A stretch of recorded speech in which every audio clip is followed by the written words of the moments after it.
Hey, good morning. Welcome back to my channel. Today is 11 DPO for me, and I'm going to be taking a WANFO pregnancy test.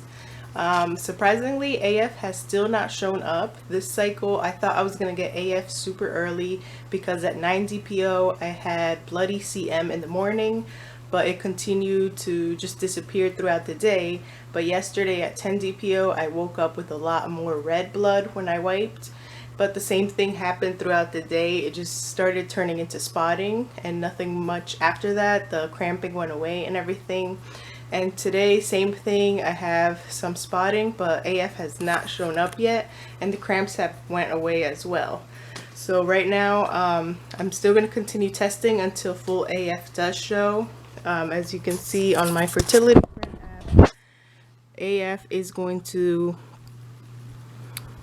make its entrance in about 3 more days, unless it comes earlier, because I have been having all this spotting and all the other symptoms. So we're going to take the WANFO and just see what it says. I don't think I am pregnant this cycle, but it doesn't hurt to continue testing just in case. And so I'm going to dip this right now. Let me go ahead and open it up.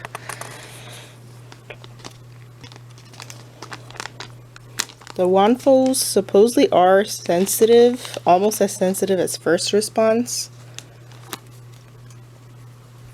So I'm dipping it right now, and I'll show you guys it going through. Alright. So that's starting to run through. I'm going to put it down, and we'll check back on it in a couple minutes.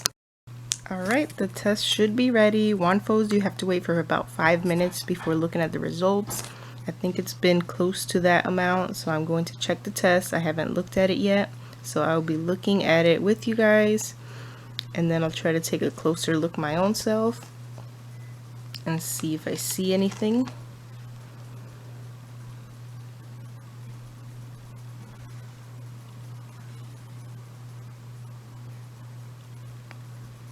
I don't think I'm seeing anything from the camera screen.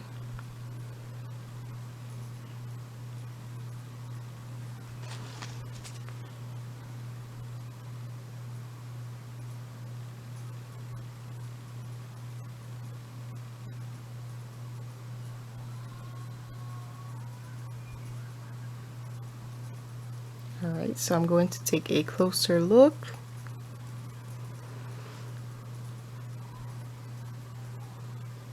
Yeah, I don't think I'm seeing anything. I'm gonna call it a negative, as expected. So yeah, unfortunately 11 DPO test seems to be a complete stark white negative. But I did go out yesterday and bought my supplements that I want to try for this next cycle.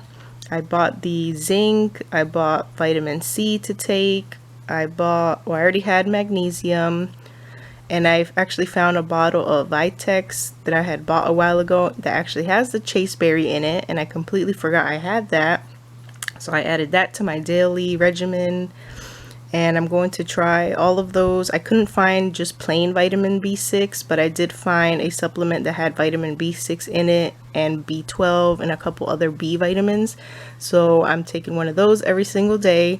Fingers crossed that that helps me out with lengthening my, I forgot what it's called, the period between your ovulation to when you get your menstrual again.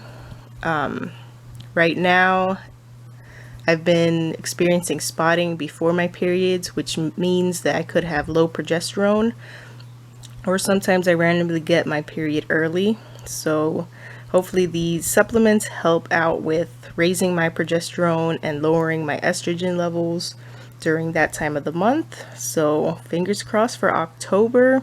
Prayers that that is our cycle, that we are going to conceive a rainbow baby number 3.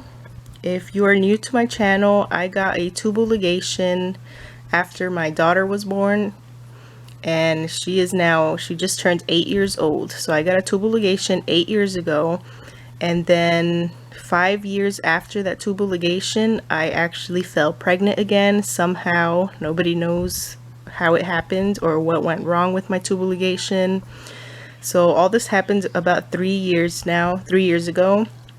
Ever since that one miscarriage, there's been 2 episodes of me getting faint lines on my tests or very light positives for a couple of days until they turn into negatives and I end up getting my period. So I truly believe that I had 2 additional chemical pregnancies after the first miscarriage 3 years ago. So we know deep in our hearts that we're able to conceive. There's probably just some type of hormonal imbalance, and the fact that I did have a tubal ligation just lowers my chances of conceiving. But it's all in God's plan. If it's God's will for us to have another child, it will happen eventually. And hopefully these supplements give my body an extra boost to kind of regulate my hormones. And I have still been working on adding more exercise to my routines and eating healthy and losing weight, because all of that helps as well. So today's 11 DPO is negative. If once again, if I don't get my AF by tomorrow, I'll do a 12 DPO test with you guys. I am fully stocked up. I have Wanfos, I have Clinical Guards, and I have another test brand as well. I bought a bunch of internet cheapies, but the Wanfos are the most sensitive out of all of those. So those are the ones I'm starting with. And yeah, we'll see you again tomorrow if I do not get AF by then. If I do, I just won't post another video, and you'll know that I did get my period. Thanks for watching. I'll see you guys again.